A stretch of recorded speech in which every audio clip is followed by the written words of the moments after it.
go. Sorry about the lots of posting from the Frosty Tools bot. I am still sorting out some settings on that. Welcome in, everybody. It's good to see all of you this evening. It's been a busy weekend for me, and I am glad to be home and glad to be back into our regularly scheduled streaming. Also, please let me know if you're having trouble hearing me.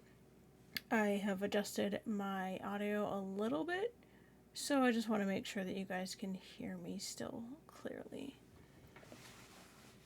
Alright, and I will do my very best to not read during ad breaks. Give me just a second here to get the closed captioning going. Alright. Thank you again for joining me this evening. And for those of you who are new to the stream, we have been reading through the first story in the second series, called To All Things an End is the story title. And tonight we'll be reading chapters 18 and 19. And please feel free to ask questions about the current story if you're curious, or if you would like to know more about where we are in the overall arc of my little corner of the Star Wars universe. You can feel free to ask that as well. Happy to answer any questions. I will try to pause between chapters to give everyone a chance to ask questions or anything else they might be interested in from what we've been reading. And I see some familiar names in here. Welcome Seawells and Wraith Valak. And welcome to Jasnipa, one of my mods this evening. Glad to see all of you here. And for anyone else that's here that I didn't see, that's lurking, welcome. I hope you enjoy the stream. And I hope that it's nice and cozy and relaxing for you. I'm going to turn down my music just a little bit, because it's actually kind of loud in my ears. Alright. Okay. I'm actually going to turn that down just a little bit more.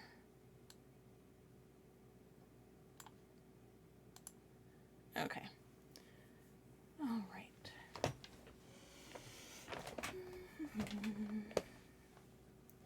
Getting situated here.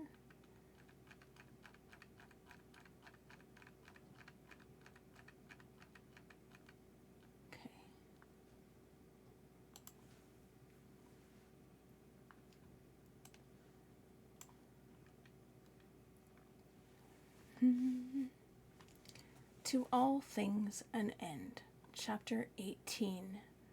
Another detonator. Turlon wondered for a moment if the Sith had a factory nearby.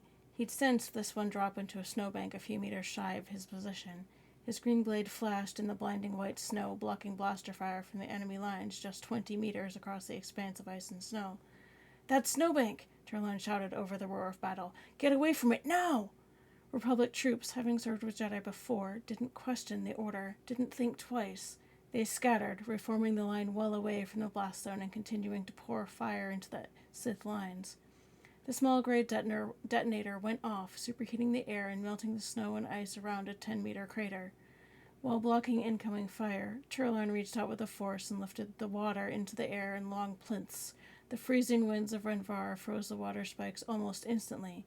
Several dozen frozen spikes floated on the wind briefly before the young knight motioned with his hand and sent them flying at the enemy lines as quickly as blaster bolts. The Sith warriors at the head of the column took those spikes to the chest and dropped, allowing the Republic soldiers clear lines of fire on the Sith slaves he'd been guarding. Brainwashed into fighting for the Sith, they were beyond saving. The concentrated fire of the New Republic troops brought them down. After being in the clear for a moment, Turlon assessed the rest of the battlefield. Fighting was fierce across the board, but he saw a fellow knight and his troops pinned down 100 meters away and nodded. "Reform on yellow," Turlon ordered, using the Jedi's lightsaber to identify him. "We've got friends in trouble." He suited the action to words and charged across the field with his troops not far behind. This group included 3 Sith warriors, One sensed him coming and turned to face them. Turlon raised his blade and lunged into the fight. Endor. Explosions tore apart the inky blackness of space. Tiny supernovas stamped out the lives of Bothans and Anzadi alike as Archangel tore into and through their ranks. Lost to the heat of battle, the need to destroy those who had taken the life of yet another loved one, Ari found herself falling deeper into the force than she had in what seemed like a life age. The phoenix burned brightly inside her, its battle cry echoing through the force. Fire danced behind her icy blue eyes as enemy after enemy fell to her saber or beneath the fury of her guns. Wings swept back, she dove towards the defense platform.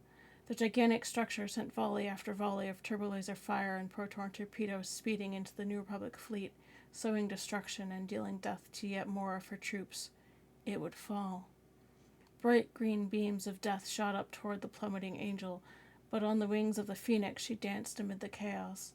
With a grace that would shame the entire Coruscant ballet, Ari wove her way down, dodging laser blasts and firing her own cannons as she twisted and spun her way ever closer.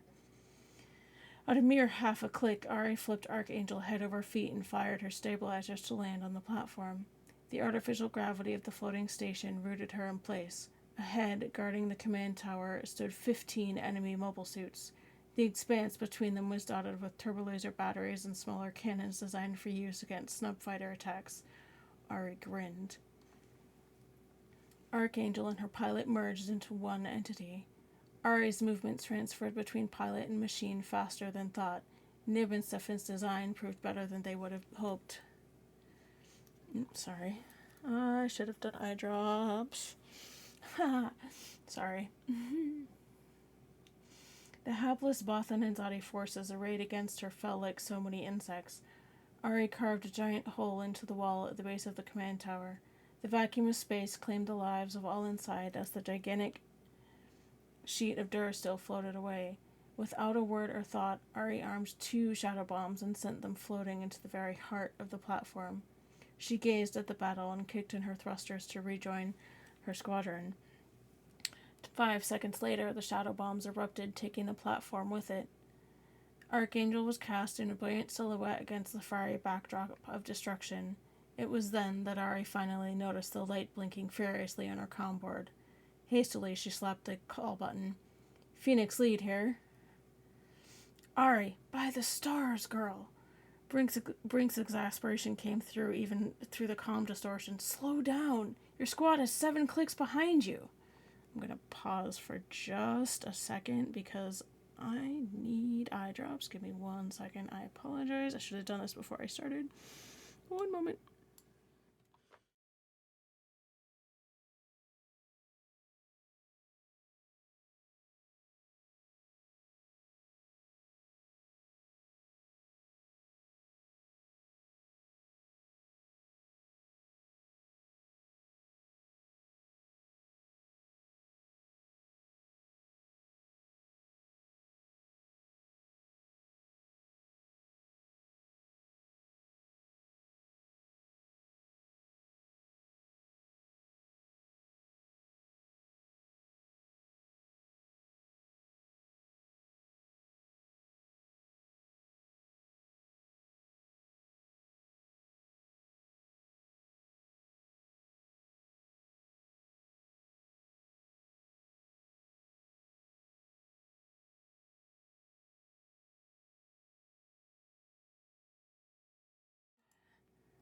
And that is precisely why I have an eye drops command.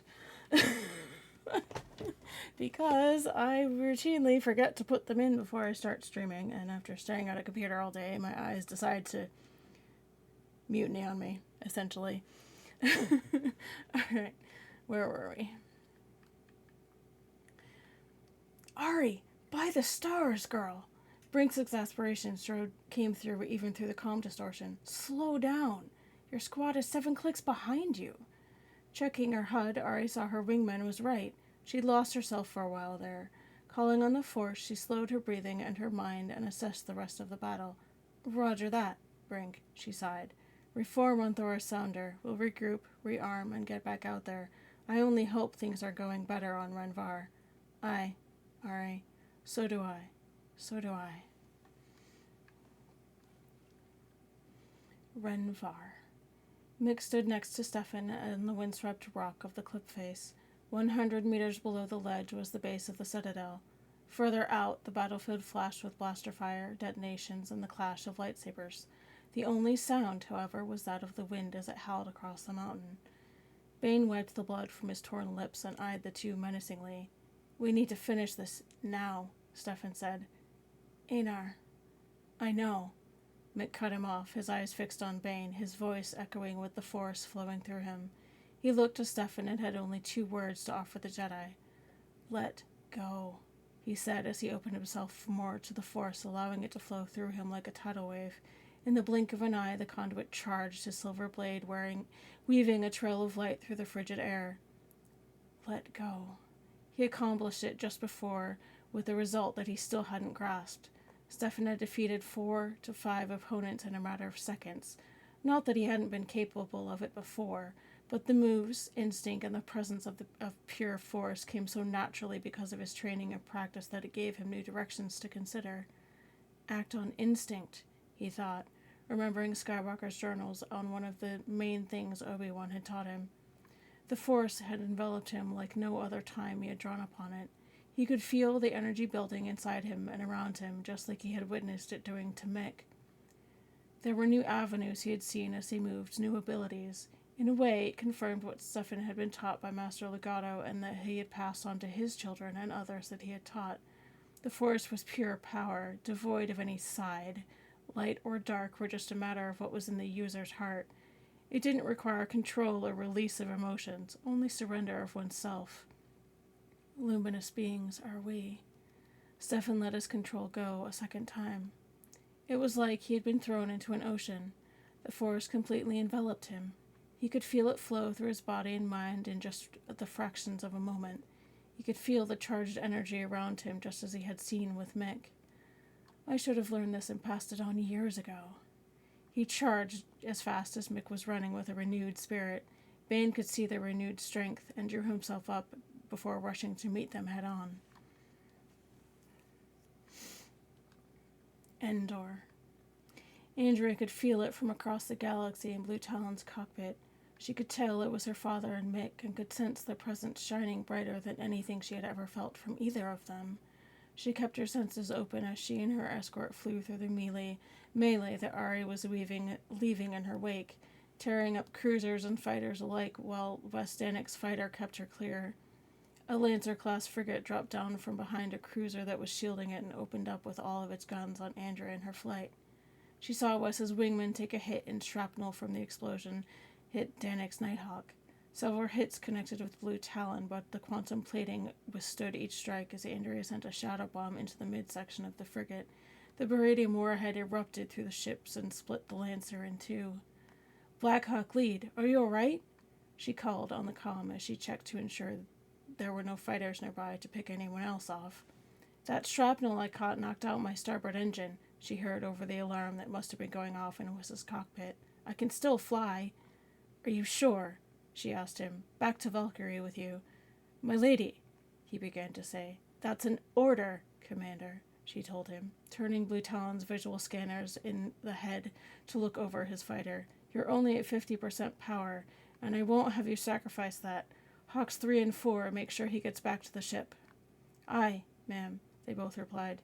"Going over my head?" Wes asked with a slight chuckle.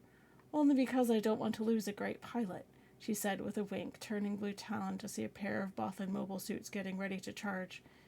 "Get going, you 3. These 2 are mine." "Andrea, can you hear me?"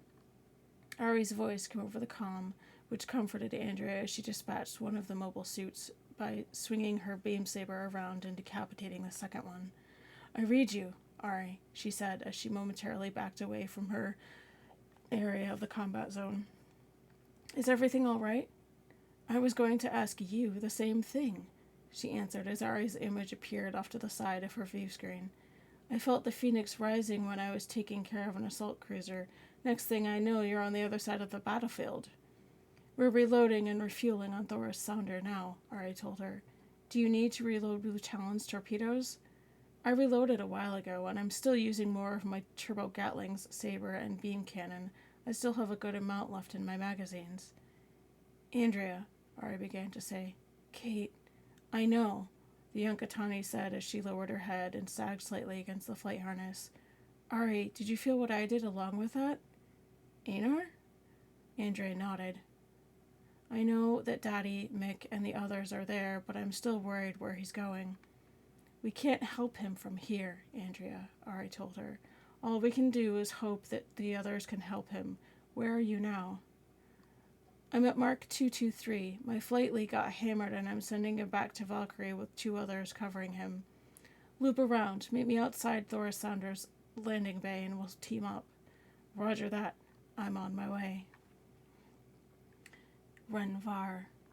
Dylan made his way to where Callista and Zan were fighting. The presence of the Imperials with them took him by surprise, but he shrugged it off as he cut down the next Sith that got in his path. Are you feeling the same thing that I am in there? He asked Callista as he approached. Callista cocked her helmeted head sideways in the armored equivalent of a shrug. It's hard not to feel that, Dylan. To me, it felt like a tsunami. She grinned. They seemed to be holding their own well.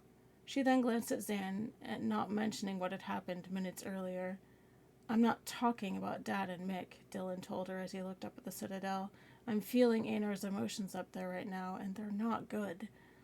She swallowed once and nodded curtly, again glancing to Zan. He reached out one gauntleted hand to lay it on her armored shoulder. We should get up there, he said into her silence. Beneath her visor, she frowned. Einar had evicted her from his room the last time she tried to intervene. She'd only been able to help him when he'd let her. Dylan could sense the struggle. He took a moment to think on his response. If nothing else, Callista, he began to say, we need to see if we can get up there and keep him covered. If he knows we're not there to attack him, maybe we can get in close.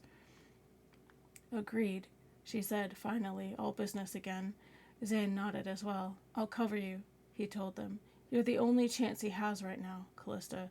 Turlon's got his hands full. She didn't like the options, but Zan was right. They had to try. She glanced up at the citadel that loomed 100 yards distant, the dark stone fuzzed out by the snow. Dylan himself looked down the path, seeing the Sith warriors at the entrance. Looks like a party down there. Shall we? Callista asked him as they started down the slope to the entrance. What began between Amrond and a half-dozen Sith against Einar turned into himself and 2 others against the Jedi.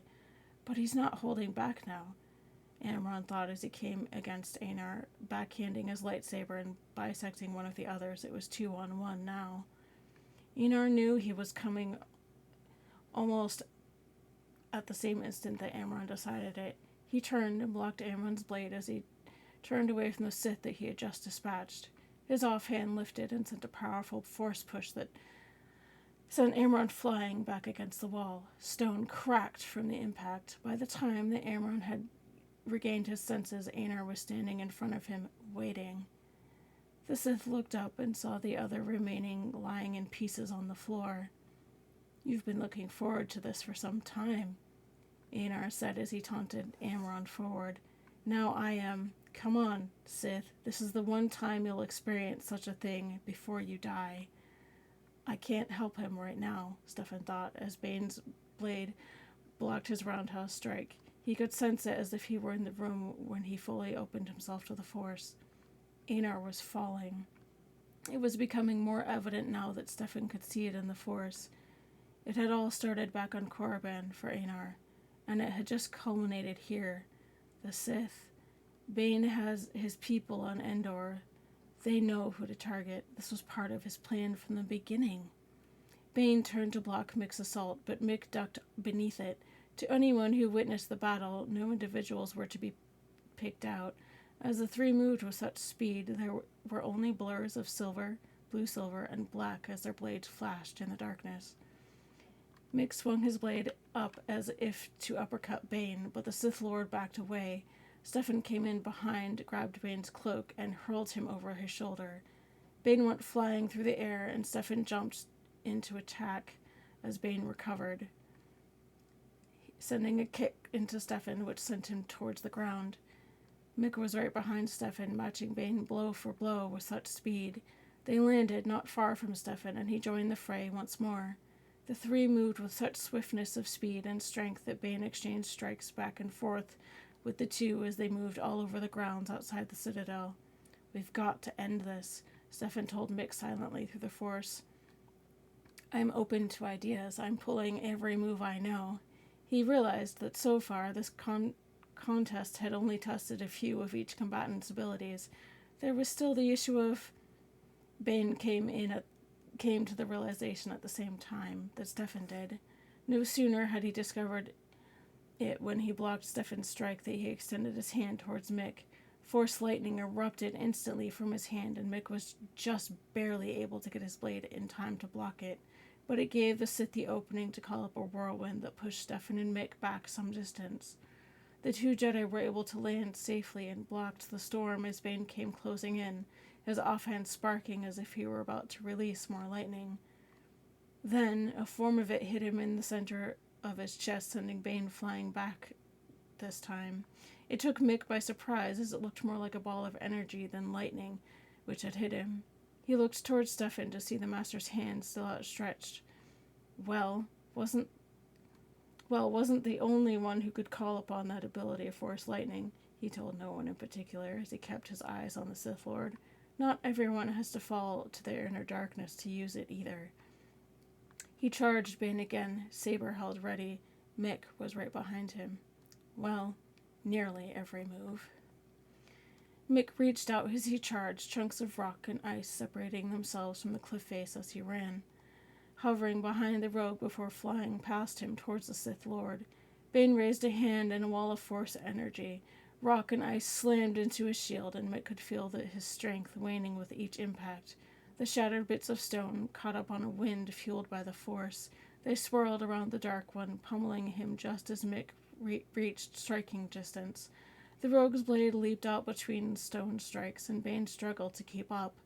Stefan rushed in as well, and instead of dividing his attention, Mick let the storm die. Despite their combined efforts, Bane yet stood. His dark eyes burned with black fire. Stefan fainted high, but Bane ducked the blow and unleashed a crippling snap kick at the Jedi's midsection. Stefan was able to roll with the blow, lessening the damage inflicted, but he was still knocked back several meters. The rogue saw his opening then and wished that he hadn't. This would hurt like hell, but they were running out of time. The strain of allowing the Force to flow through him as it was had already pushed the rogue past the limits of his aging body. Callista's warning and Ari's worry warred for dominance in his mind, but Mick could see no way around it. He shot towards Bane's right shoulder, tapping into the Sith Lord's subconscious. Mick presented an opening and sent a silent urge for Bane to lunge. The Dark Lord obliged.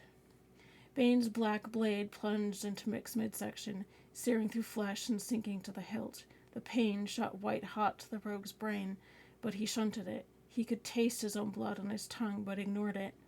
He dropped his blade and locked both hands on Bane's wrists, holding the Dark Lord and his blade rooted where they were. Drawing deeply on the Force, Mick focused on the energy weapon plunged into his body.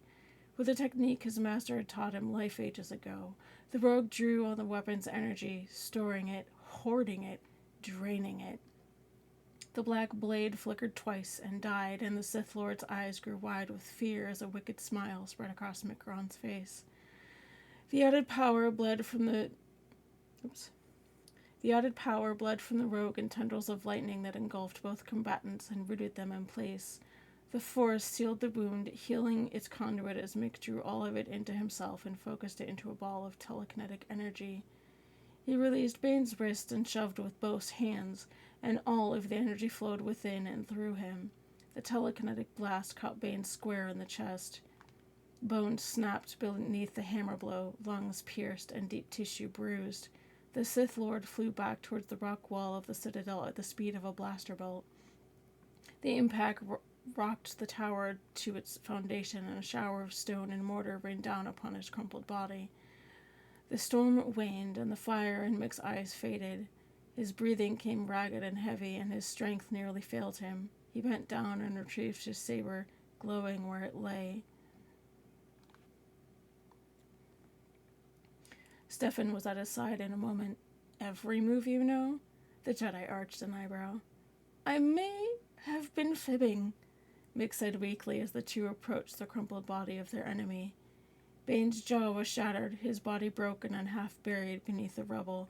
His eyes, burning with hatred, moved between Stefan and Micron, and a nearly inaudible groan of anger escaped his lips. But when the force failed him, his eyes grew slack and fear took hold. Micron could sense his terrified struggle as he tried in vain to move. He thrashed once before the life fled from his eyes and the Dark Lord was no more. "Ah, Criff," Mick said the moment he felt it. He stretched out a hand, Stefan doing the same at the exact moment that Bane's spirit exploded with such dark force. Both were blown back with the violence of the Sith Lord's spirit leaving his body. The citadel shook once more, but to the credit of its ancient architect, it remained as it had for thousands of years. It was over as quickly as it had begun, and Micron dropped to his knees in the snow. Stefan laid a hand on his shoulder. "Can you stand?" "No. Are you okay? Or do you need a minute?" From the Jedi. No such weakness passed between warriors. Mick grinned and stood, his respect for Stefan growing. "Nearly forgot they tend to do that," the rogue said. "It's like the parting gift at a really bad party." Stefan nodded. "Shall we?" He motioned toward the hole in the wall several stories up. There lay the throne room and the turmoil within. Gathering what strength he could, Mick leaped. "Let's," he said, and he sprang up the mountain, Stefan quickly overtaking him. Show off. Amron leaped above Einar's blade, but not... Whoops. And I'm going to stop there, because we're in an ad. I'm sorry. This is why I try to not read when there's ads. I will take the opportunity to hydrate.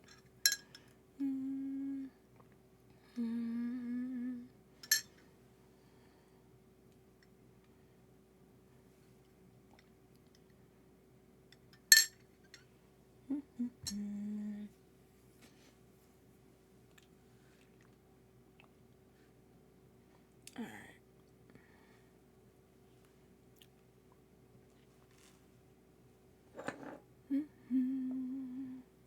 Oh, we're actually making good progress. Cool. All right. How is everybody doing this evening? I hope that you were enjoying. I'm just taking a pause while we're in an ad break.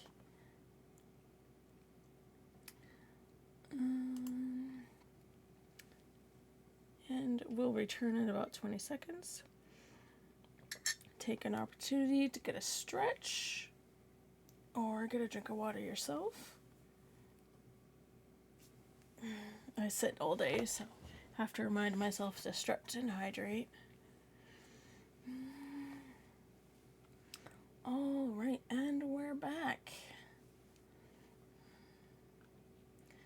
Amron leaped above Einar's blade, but not fast enough. Fueled by his rage, Einar moved faster than the Sith could counter. In a blur of blue light, Amron's limbs were removed from his body, so that the Sith screamed as his torso hit the floor and rolled to land on his back. Einar slowly stalked towards what remained of his lost opponent. Amron stared coldly back at the Jedi. Through the blood gathering and pooling from his mouth, he smiled up at Einar. "Welcome to the dark side," he taunted. "Fallen one." Einar didn't utter a word. He merely raised his hand and sent a torrent of force lightning arcing out and engulfing his fallen foe. Amron's screams of agony were drowned out by the sound of his flesh burning away. Bereft of emotion, numb to the world, Einar gazed dispassionately at the husk at his feet. Having no more enemy to turn his anger against, he sensed 4 bright presences heading his way. His friends. He looked down at the smoking corpse. What had he done? How could he face his friends after the display of evil he'd just performed? His anguish ripped open anew as the images of his wife flashed before his eyes. Kate. What would she think? What had he done in her name? The pain racked his soul, and his scream of agony echoed through the stone halls of the citadel. They'd kill him, surely. His friends. It was only fitting after what he'd done. But he wouldn't let them endure that pain. Run. He didn't know whether the thought was his own or not. He didn't know, but the compulsion had his feet moving before he even realized it. He ran, his sorrow, his pain, his anger, pushing him, driving him on. He leaped from the citadel, riding the storm winds and the force to the ground. Below was a sea of black, more enemies, more killers, more reasons why Kate had been taken from him. Like a thundercloud, he rained lightning down on the hapless combatants, clearing a path to one of the New Republic shuttles. His feet hit the snow, and on he ran. Every one and everything in his path fell before him. Vaguely he sensed a bright presence behind him, but he ignored it. He was near his escape. On he ran. Callista dispatched her opponent just as Dylan sliced through his neck. Nodding at each other, they rounded the corner and raced to the door to the throne room. The hatred, fear, and anger pulsated from the room, causing them to stumble over the threshold, just in time to see Einar, his eyes dead with hate, leaping out the window. Shaza, Callista swore. We're too late. Dylan's eyes fell upon Airmon's smoking corpse, and he stifled a gag. Did Einar do that? Yes. Callista and Dylan turned simultaneously to see Stefan and Mikron silhouetted against a large hole in the far wall. The two crossed the expanse to join Callista and Dylan. Their robes and armor were in tatters, and blood still flowed freely from several cuts on each. Stefan laid a hand on each of their shoulders. It's not your fault, he said calmly. They merely nodded in silence. He's going for a shuttle, Mick said at the window. I'll see if I can stop him. Stefan, get the Firebird prepped. Wait, Mick, Stefan said, but the rogue had dove out the window before those words had entirely left his lips. Spast. Stefan turned to Callista and Dylan once more. Callista, you and Zan have command of the forces here. Finish the cleanup and get everyone back to Coruscant as quickly as possible. Dylan, you've done well, son. You've made me proud and handled a difficult situation with the honor and skill that I've come to expect from you. All will be well, son. I'll be seeing you soon. Thank you, Father. Stefan patted the boy on the shoulder before taking off at a force-enhanced run out of the room. Zan, Callista calmed, meet us downstairs. You and I have been charged with ending this fight. Let's do that and get our boys and girls back home.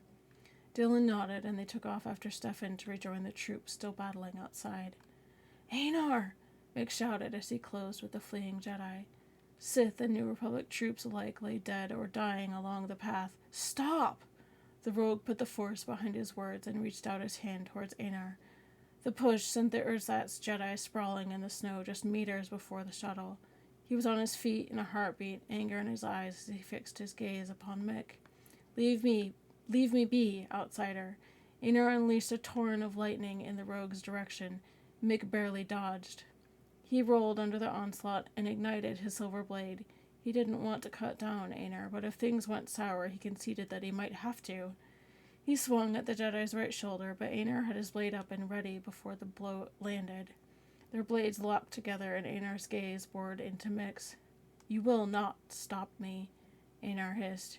You show up unasked, uninvited, unwanted. Even if you are who you say you are, you left this galaxy in turmoil. You left your wife and son facing hardships you can't imagine. It should have been you. You should have died in that war, not Kevin. It should have been you. I know, Mick said.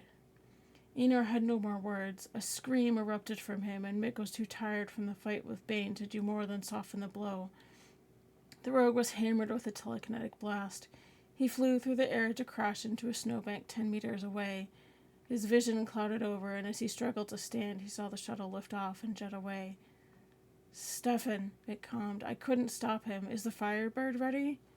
Heading to your position now, Mick heard over the comm. Ramps down. Be ready for extraction.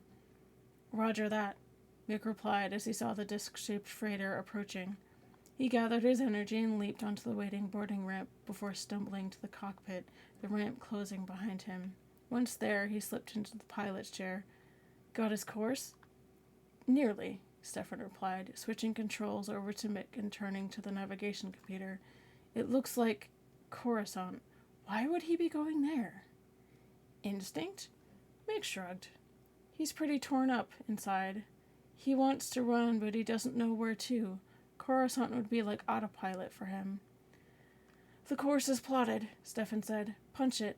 With luck, we can head him off before he runs again. Hang on to something, Mick said as he threw the levers. With a lurch, the ship jumped to light speed, hot on Einar's trail. Stefan, Mick sighed. He might be too far gone. I'm aware of that, the Jedi said.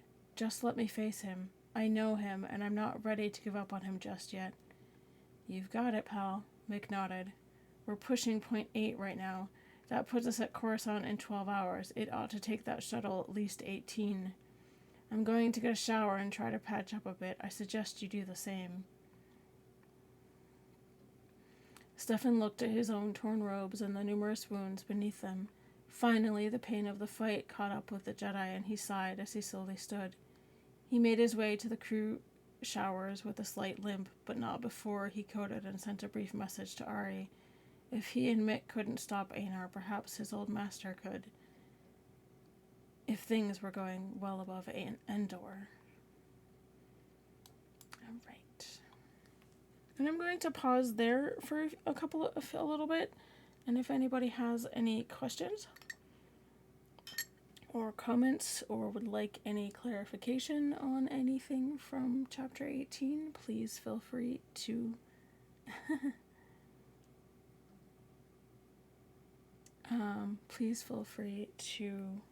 ask away.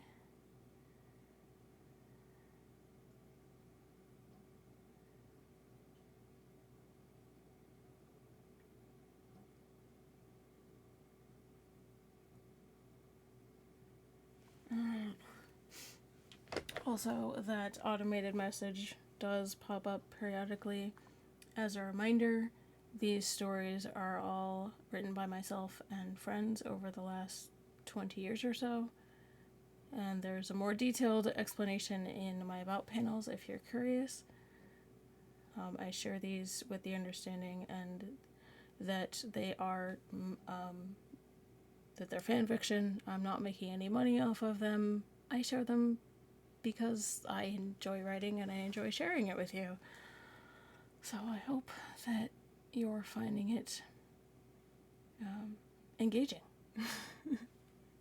It's definitely something that I enjoy writing and sharing with you all. So please feel free to ask away. And you can also feel free to use the commands in the About panels on my stream. They are there for you to use. Please feel free to do so. And if you notice me rubbing my eyes like I was earlier, please tell me to go get eye drops. That's why the eye drops command exists. Or if you think that I need a drink of water or a stretch, feel free to do that as well. Okay. If there are no comments or questions, I will continue.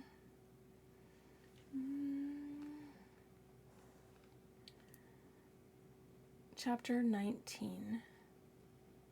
When Stefan reached the quarters that Mick had pointed out on the Firebird, he removed his outer robe, followed by his armor. He shook his head momentarily as he looked at the new wounds. The last time the armor had seen battle was over 4,000 years ago. Only minor repairs had been made, and it had stayed in a niche of Stefan's study for many hundreds, if not thousands, of years. He set it aside in the case and took off the gauntlets before laying them with it. Stripping off the 2 layers of kimono that he had, he looked over the wounds resulting from strikes that had gotten through his defense, all of them glancing blows because of the speed at which everything had happened. Stefan's injuries from the fall had mostly healed, and he sat there on a cushion going through meditation to focus his thoughts and heal those that would hinder him from what he would have to do. Einar. Stefan had his thoughts about why he was going to Coruscant. He and Kate had their home there in the Jedi Temple. The Viking was still there too, and Stefan knew that if Einar were going to run, he would use his own ship instead of the New Republic shuttle. Einar would seek solace in their home before he left on Viking. Stefan and Mick would have to try to stop him. But to what extent and what cost would be involved? Coming out from his meditation, Stefan got up and shrugged off his boots and the rest of his clothes, which had been soaked from the snow on Runvar. He had carried a separate chest and opened up the upper half of the case to withdraw fresh robes. His usual loose black trousers, along with his boots, went on. Next came the black inner kimono, followed by his outer one of the same color. A moment later, he slid on the blue vest, tying it closed by the obi with his utility belt over that. After clipping his lightsaber to the belt, he opened the lower part of the case and looked over the other items he usually carried. A Jedi usually carried other items depending on the situation. Stefan's vest had inner pockets where he usually put coins, energy bars, and various throwing weapons. He thought about it and then closed the lower section without adding anything else. They wouldn't be needed. At least he hoped so as he grabbed his blue robe and left the compartment. He did what? Ari asked. Callista had calmed her from Renvar and had requested that Andrea be tied into the conversation as well. So Callista's image was on the left side of her communication screen and Andrea's was on the right. He's fallen, General, Callista told her. The remaining Sith that he killed in the throne room are in pieces. The last one is so disfigured from the Force lightning that we couldn't even recognize him. Where is he now? I think that Mick said he was on his way to Coruscant. He tried to stop him here, but Einar had completely come undone. Mick and Stefan are after him right now in the Firebird. Do we go? Andrea asked. We don't have the edge we need yet to turn loose here, Ari told them. We've thinned them down quite a bit, but the Bothans and the Anzade still have some forces left. Andrea, we must rely on Stefan and Mick to help him. Understood. Coruscant. No sign of him on scanners, Mick said as they came out of hyperspace in Coruscant's surrounding system. Let's check in, Stefan said as he pulled Maxwell up on the comm. Major, this is Stefan Card. We've been worried about you, Maxwell said when he responded. We've been getting updates from Endor, but nothing from you. I'll try to handle that later, Major, Stefan assured him. Has the shuttle NR-2054 entered the system? He saw Maxwell look off to the side, waiting for an answer from one of the controllers. Master Card, that shuttle was assigned to the Renvar assault team. It should still be on Renvar and hasn't arrived in Coruscant. Thank you, Stefan told him. Clear us for the temple, please. Done. So, he's not here yet, Mick said with optimism as Stefan closed the channel. What do we do? He knows we'll be after him, Stefan answered as he sat back down. And when he arrives, he will open his senses as far as possible to find out if we're here. Are you familiar with the technique called force concealment? Ari said something about you being a master of it, Mick said as he piloted the Firebird towards the temple hangar. Something about being able to hide your presence? We've got some time before Einar gets here, Stefan said as he closed his eyes for a moment. Mick, you get to learn a new technique. Einar had ensured he had changed the IFF signature before entering the Coruscant system. As soon as he entered, he stretched out his senses. As far as he could tell, only a few Jedi were on Coruscant, but not Stefan and Mick. Stefan knows how to conceal his presence, Einar thought as he avoided the traffic areas. I've never felt Mick shut down his force presence. Does he even know the technique? He didn't want to take any chances, so he set the shuttle down far away from the temple. Locking the hatches after he exited, he started down an alleyway in the general direction of the temple. It took some time since he didn't want to be seen, but he finally made it through a hidden entrance and went up to his quarters. As soon as he entered the room, the emotions hit him like a tidal wave. Oh, Kate, he said as he stumbled into the center of the living area, dropping to his knees. Sadness had quickly turned to anger and vengeance on Renvar. Sadness rushed into him again, here, in the place they called home. Here was where they had built a life together. He looked down the hall through eyes that were clouded by tears. Right across from their room was where they were fixing up another for the child who was coming, but now would never sleep there. It seemed like ages he sat there crying. Everything he had done in anger, he knew he had fallen. It had happened before, and he didn't know how to handle it. He refused all help, even shutting Callista out when she tried to see him through it. He even left Kate out, knowing it hurt her even anyway.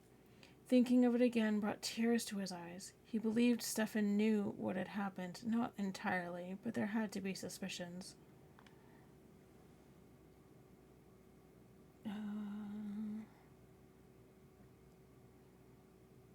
Give me just 1 second.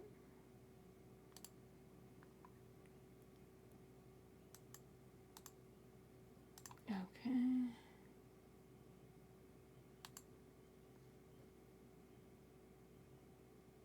There we go. Sorry about that. Einar? The voice startled him and shook him so much that he jumped up to his feet. His lightsaber came alive instantly as he looked at the doorway to his quarters and saw Stefan standing there. "Put your saber away," he said in a calm voice. "Please." "I won't," Einar growled as he stared at Stefan. "You can't possibly understand." "Don't I?" Stefan asked as he tried to step forward, but Einar raised his saber in a ready stance when he did. Stefan didn't back down as he looked at his friend. "Einar, I know the line you're walking. I almost crossed it myself when Jade was kidnapped and when my children were kidnapped. This isn't the way." "Go away." "I can't do that. This was all Bane's doing. This was his plan, getting one of us to fall." "Do I look like it matters to me?" Einar yelled just as he lunged. Stefan's blade was up in a block just a fraction of a second before Einar's crashed into it. Einar swung again, but Stefan blocked. Stefan kept on the defensive, but couldn't predict that it would only enrage Einar even more. He finally threw a force hammer, which sent Stefan flying through the doorway and across the hall into the next room. He took the opening and ran out of the room and down the corridor. He knew that they would come after him, but he didn't think that they would already be at the temple. It troubled him as he rode the lift up to the hangar level, because if Stefan was here... The lift's doors opened and Einar ran as soon as they opened, enough for him to pass through. It was only a short sprint to the Viking, and Mikron stood in the way. "Where do you think you're going?" he asked, igniting his silver blade. The situation floored Einar. He started laughing so much that he couldn't even stop. "You can't stop me, Mick. No one can. Wanna bet?" Mick ran towards Einar, his blade at the ready. Einar ignited his own lightsaber and struck towards Mick. Mick blocked the strike and punched Einar in the face, which Einar responded by summoning the Force and pushing Mikron away. "Let me be, Mick. I don't want to kill you. Maybe hurt you." With a sudden move, Einar was back, moving with such speed that he called upon the desires driving him to leave and swung his blade, but Mick was not as lucky this time. Einar struck his arm. Mick backed up, holding his left arm. Einar could feel the anger in Mick rising. He nursed his arm for a moment and then swung towards Einar before falling deeply into the Force and moving with extraordinary speed. Einar blocked one move after the other, but Mick was faster, and Einar screamed in pain as Mick's blade burned his cheek. He fell back, regaining his position. The anger was beginning to swell in him again. Raising his hand, he pinned Mick to one of the hangar pillars, holding him with the Force, and then raising his blade in the air for a final blow. He sent it crashing down in a strike that would split Mick from shoulder to hip, and it stopped in midair, Stefan's blue-silver blade blocking it completely. Einar's surprise was temporary, but enough for Stefan to push him across the hangar and close in on him to get him away from Mick. Einar came at him with a roar, swinging at him with such speed and strength Stefan didn't want to harm him, so he let himself go in the Force and drew upon the third form, solidly on the defensive. "You cannot change what happened, Einar," Stefan told him, keeping up with every assault. "I can't, nor can anyone else. You have to accept what has happened and move on." "I am. You are letting your emotions turn you into a pawn. That's just what Bane wanted you to do. He wanted you to do this from the moment he captured you. Letting yourself slip further away, not accepting matters as you should, as a Jedi," Stefan said as he stopped backing up. "You fell, Einar, but you can return from it, not dying from the remorse of Kate's death and what you did as a result to Renvar. If what you're hoping for is death by my hands, I will not give you what you want." Then Mick saw the unthinkable. Stefan shut down his lightsaber and dropped his hands to his sides, opening himself up to his friend. "I will not fight you any longer, Einar," Stefan said quietly. "I will not kill you." "Damn you, Stefan," Einar yelled as he came forward. "No!" Mick yelled as he sent a powerful burst through the forest to knock Einar back. But it was too late. When Mick's hammer blow sent Einar back against the wall, his blade had already struck. Stefan's eyes betrayed nothing but surprise as the blade struck diagonally at his left shoulder. Not deeply, but just enough. The blow cut through ribs, and he could feel his lungs tearing and collapsing. He fell to his knees on the rooftop, his lightsaber falling from his hand onto the duracrete. Seconds seemed to pass like hours as his senses slowed before he fell to his back on the rooftop. But he could hear Einar's cries as he ran from where Mick had slammed him against the wall and into his ship. The last thing he heard was Mick's curses as the Valiant powered up its engines and took off from the rooftop. Dylan suddenly fell to his knees on Renvar, surprising Callista and Zan as they rushed over to him. No Sith warrior had attacked him. "Dylan, are you all right?" Callista asked as she took off her helmet and looked him over. "Dad," he whispered. Callista opened her senses and searched. "Oh no." Catan. Jade collapsed to the floor in the living room of the card house. She had been playing with Catherine, and the sudden collapse startled the youngest child to tears. The noise and the sudden feeling caught Rhaenys off guard, and he rushed into the room. Edward had been there as well and ran into the room at the same moment. "Mom?" Rhaenys called out, running to her side. "Stefan," she called out quietly. Through their connection in the Force, she could sense every bit of what had happened. "Edward, I need a ship." "You'll get the fastest we've got in minutes," Edward said as he activated his comlink. "Rhaenys," she said, as she remained kneeling on the floor, "get your sister ready for travel. We've got to get to Coruscant now."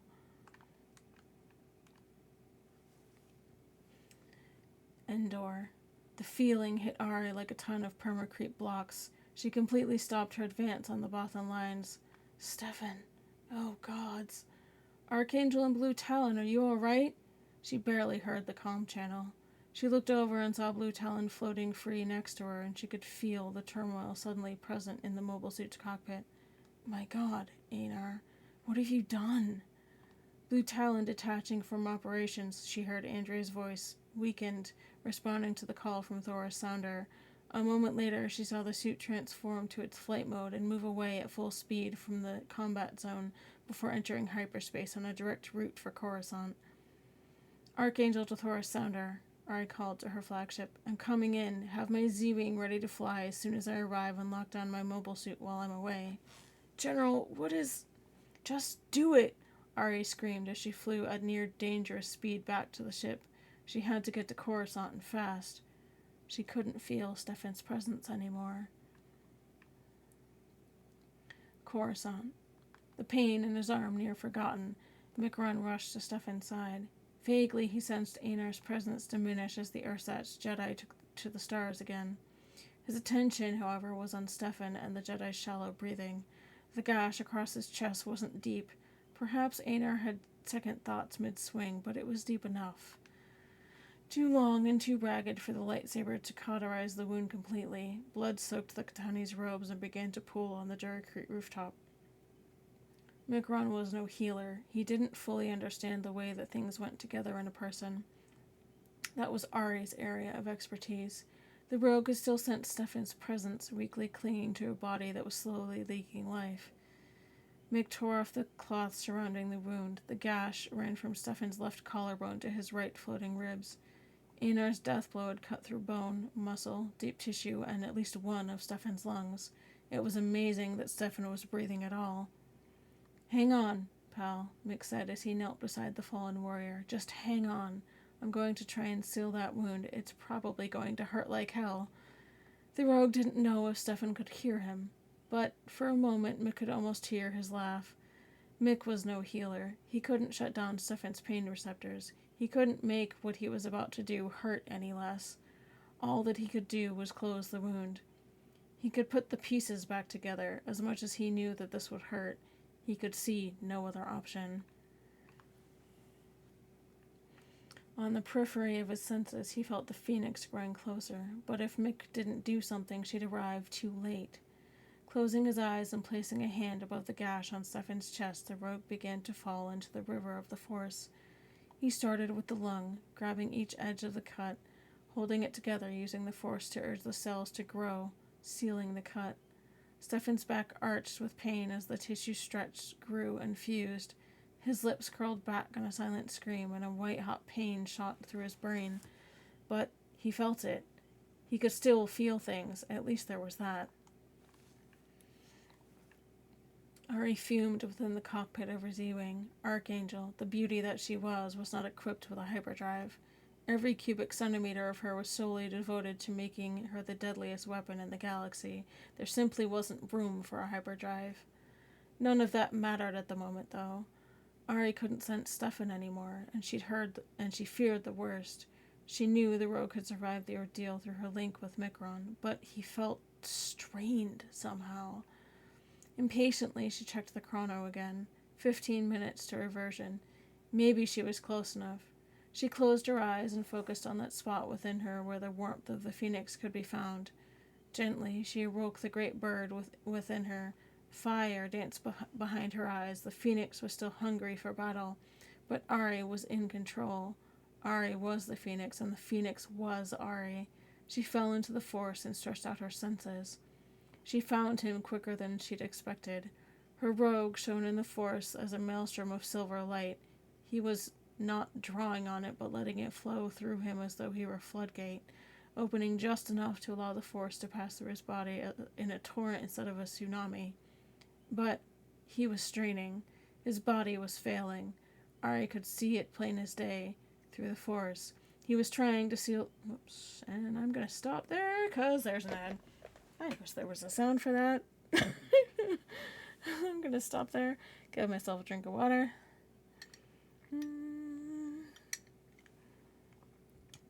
Alright.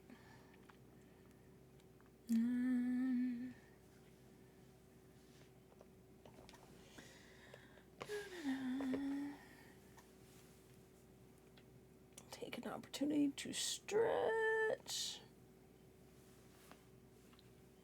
Alright.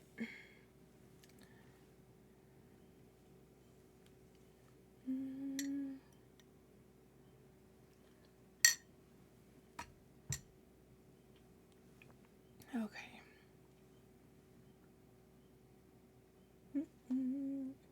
We should be back from our ad in about 30 seconds. I hope everybody's enjoying the story so far. All right.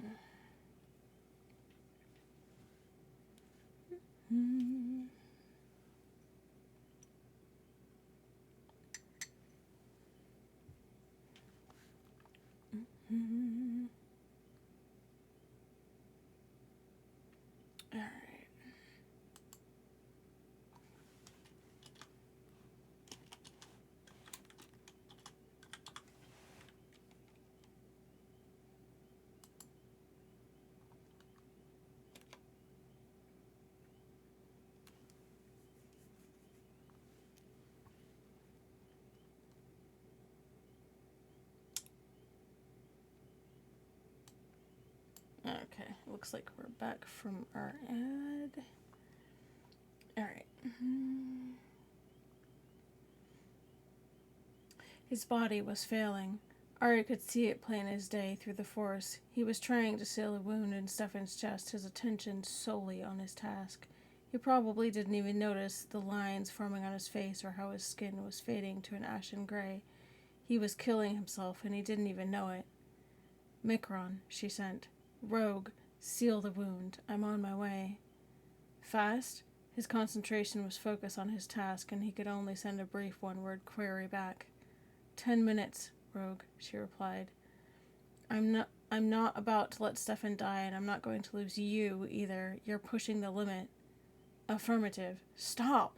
I won't lose you both. Affirmative. Damn it, Micron, ease up. Stefan. He's a lot stronger than you're giving him credit for. Ari could feel her frustration rising. Just finish sealing the wound. I've entered the atmosphere. Okay. Ari pulled back from the connection, glancing at her HUD. She couldn't pick up Blue Talon on her scanners. The bomber was just a bit quicker, it seemed. She locked onto Micron's presence in the Force and deftly maneuvered the Z-Wing through Coruscant's permacrete and Duracell canyons. In minutes, she was touching down on the upper landing pad of the temple. Her hands flew through the shutdown sequence and her feet were on the permacrete in seconds. She raced to Stefan's side opposite Micron and stifled back the tears as she slid in the pool of blood. The gash was nearly sealed, but Stefan's presence still grew weaker. The trauma had sent his body into shock. Ari looked up from the slowly sealing wound to her husband. His face was lined, his brow furrowed in concentration. He looked old. Gray streaked his hair as he strained to hold the Force back, to use it to heal his friend and to prevent it from claiming him altogether. Gently, Ari took his hand and moved her own to replace it above Stefan. She felt Micron's sigh in relief and slumped beside Stefan, exhausted. "Good job, sweetie," Ari sent the rogue before turning her full attention to Stefan. Calling in the arts of the master healer that she was, she shut down the Jedi's pain receptors and worked quickly to finish the job her husband had tried to start. He hadn't been entirely useless. He had managed to keep the rest of Stefan's blood inside him. The rest would take a lot more skilled hand. Stefan was lucky. Ari was the best there was. Her mouth set in a grim determination. The Phoenix went to work. And my shout-out didn't work for whatever reason. Sorry to Sniper.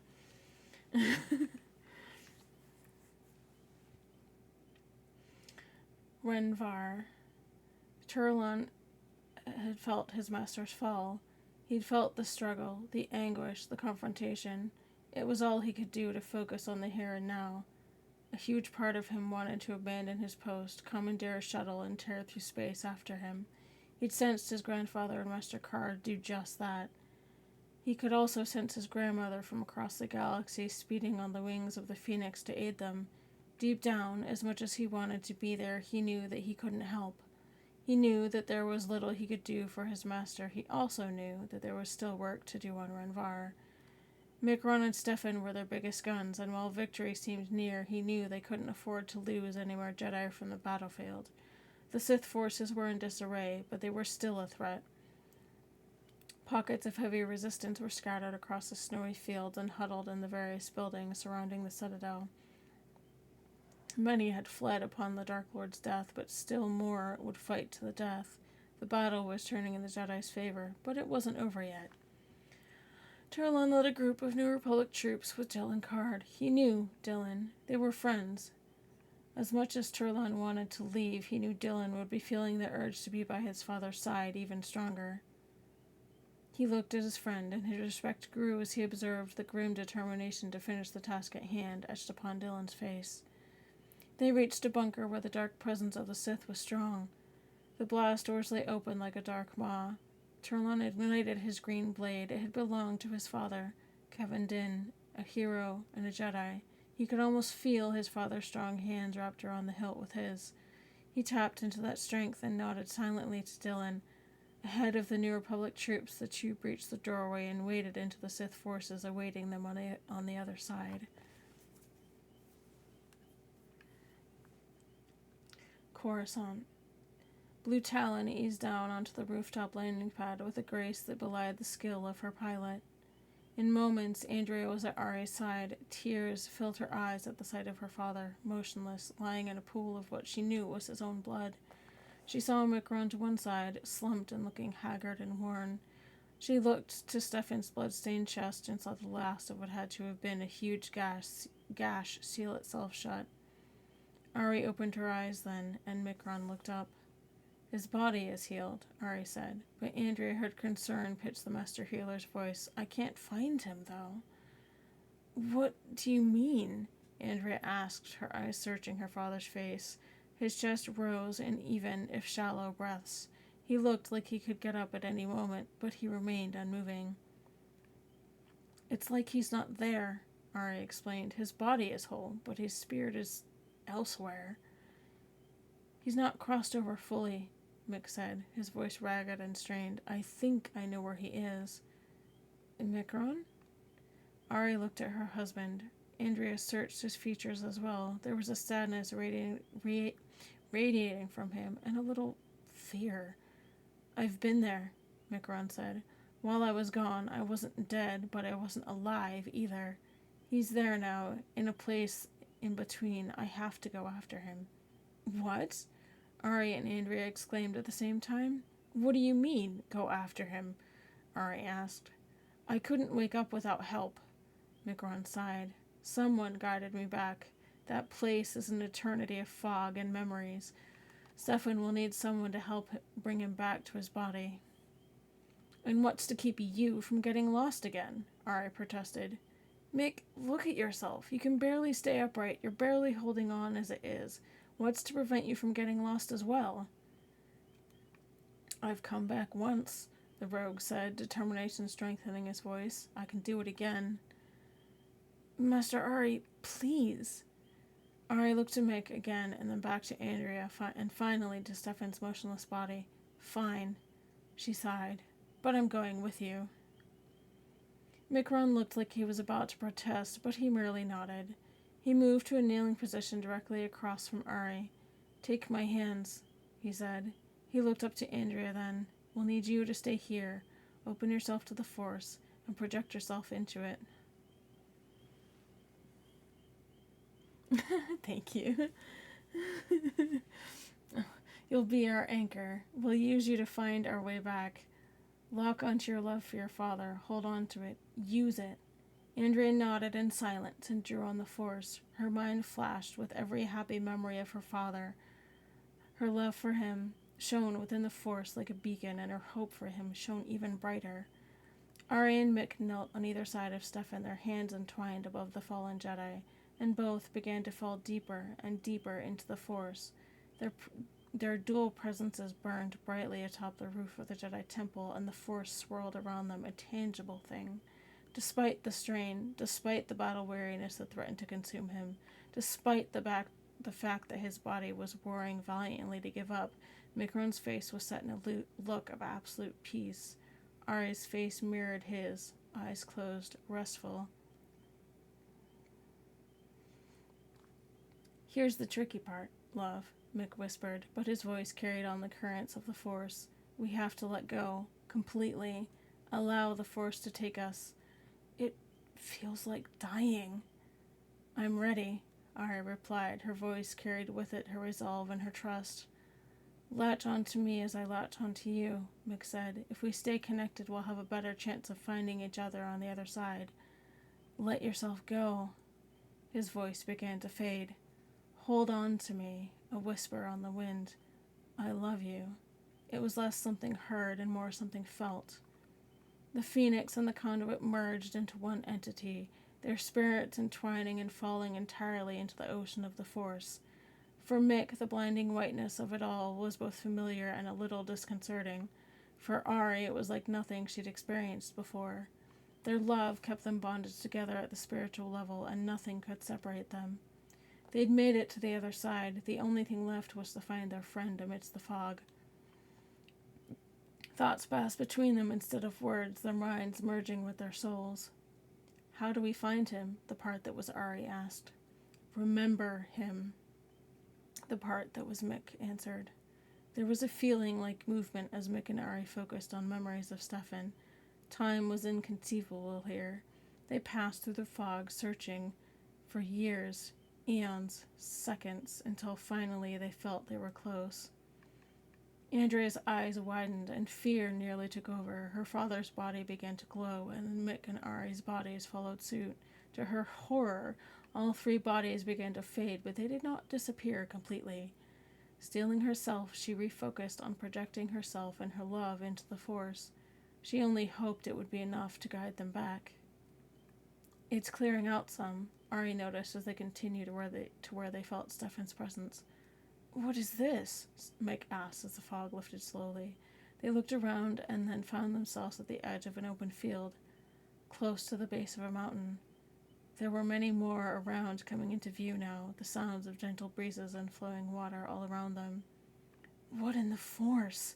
Mick whispered. "What I experienced was nothing like this." "I've heard of this," Ari started to say, trying to remember when she did. "Mick, Stefan had experienced something like this before. He told me about it after I'd helped him recover from the Kashakian virus. The what? Mick asked her, his eyes widening. Alright, you're telling me he had it and survived? When was this? A long time ago, she said, holding his hand as they continued. He had to put himself in a trance to get his body functions slowed down and give me more time to heal him. He described being in a place like this, and this looks just like Catan. So this would be like home to him, Mick commented as he took it all in. If it were like this in real life, he wouldn't mind visiting Catan sometime after all of this. I'm feeling his presence stronger over there. He motioned to a spot over near the mountain where there seemed to be a waterfall. Ari nodded, and they walked through the grass together. It puzzled him as he stood on one of the rocks near the waterfall. So hard to understand, the other said as he sat beside Stefan. Only how I returned here, Stefan said as he looked at the other. Father, I didn't have the time to put myself into a trance as I did before. How did I come to be here again? The Force can do many wondrous things, his father's spirit said as he stood up. And not just Jedi, Sith, and the like have the ability to touch it. Your presence here, both in the past and now, is not of your doing, my son. This is a special place, a place to wait, for those who are not ready to pass on into the next realm. Not ready, Stefan said as he looked at the mountain. Was it you who called me here? Not I, his father told him. She called you here. Stefan took a moment to think on who she was, but the answer came to him. The lady has need of me, he said quietly. It is not your time, Richard told him. You are meant to accomplish many other things, my son. Your path does not end here. Then, your body is severely traumatized from what happened. Your friends, having healed you, are here to find you, to help you return to the living. Friends, he began to say. He turned and saw Ari and Mikron approaching. Brother! Ari yelled as she ran up as she crossed the remaining distance, tightly embracing Stefan. Thank the gods you're all right. Ari, Stefan replied as he pulled back and smiled, and then looked to Mick. Do you remember what happened? Mikron began to ask. The last thing I saw, he said as he turned around, was Einar's tears at what he had just done. Aye, Richard Card replied. Your plan worked.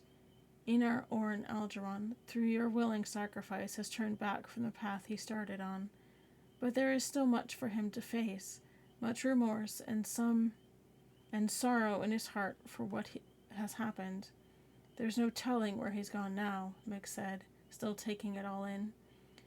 There will be time for that later, the spirit told him as he approached. Much will need to be done before he can return. Sorry. Stefan? Ari asked when she finally noticed the presence with them. I'll explain it later, Stefan said with a smile, closing his eyes. You're using Andrea as an anchor? I thought it was the best decision, Mikron told him, and Ari was determined to come here with me. Andrea was the only one there that we could call upon. Then I guess it's time to part again, he said as he looked to his father. Do not worry, son, he said as they embraced once more. Things will be well. Force be with you. Stefan smiled as he looked over to Mikron and Ari. Let's go. All right, and that is the end of chapter 19. Oh, wow, it's only 8:30. So, please feel free to ask any questions in the chat. If you are curious about anything in the chapter, I know that there was a lot going on in these two chapters, so please feel free to ask away. You can ask about these two chapters. You can ask about anything from previous streams.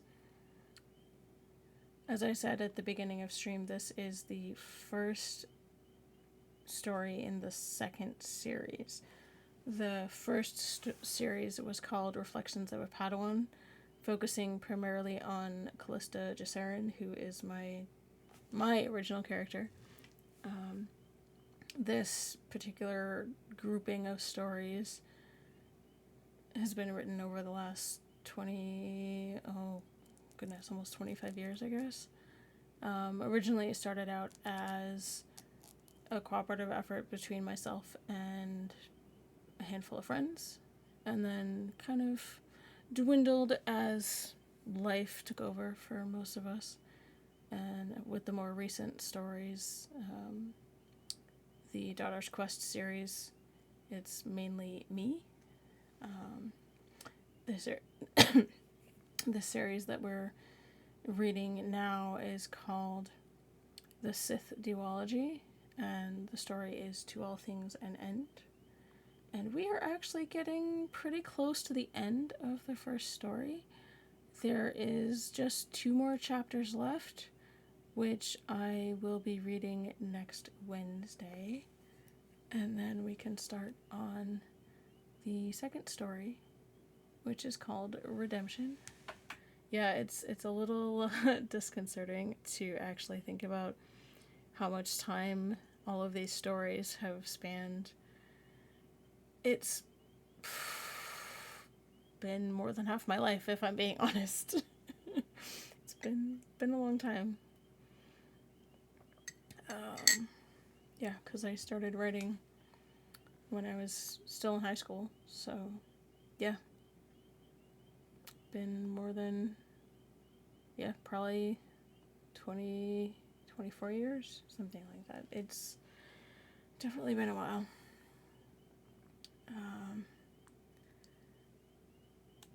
So I'm going to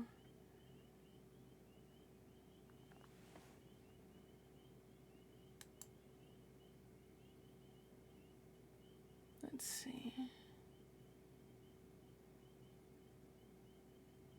I'm just going to take a real quick look to see if there's anybody that we can raid. But please feel free to go ahead and ask questions in the chat while I am slightly distracted. I am reading chat, I promise. I'm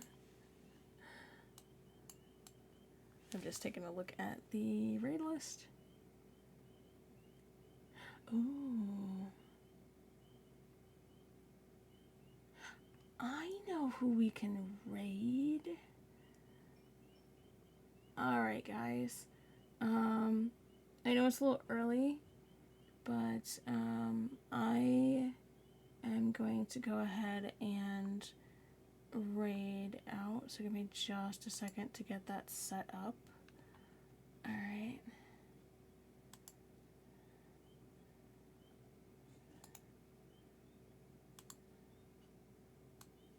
I'm just going to go ahead and get that set up.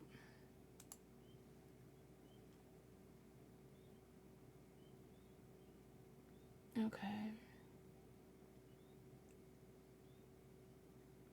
Yeah.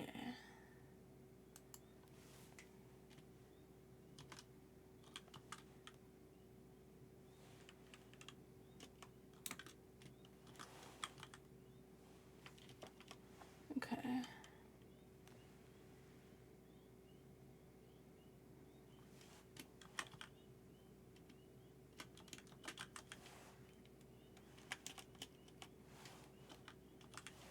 Okay.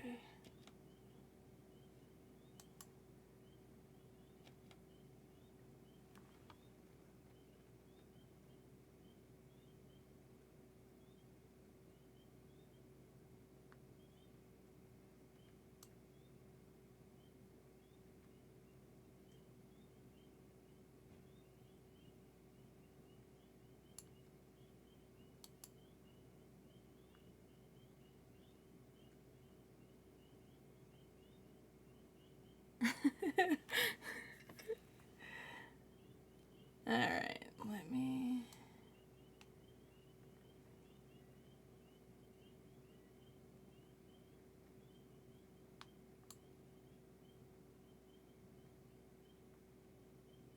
Okay. Alright, guys, I am getting ready to start the raid here.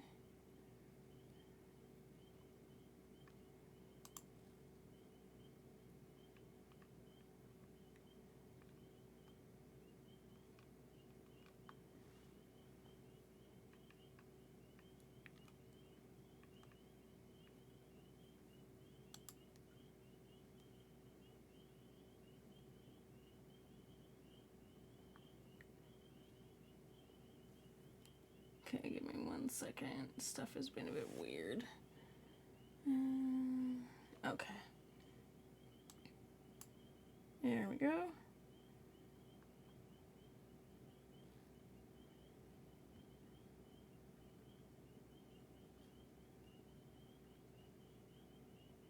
Alright, let's go. I'm gonna end the stream here. Give me a second. Okay.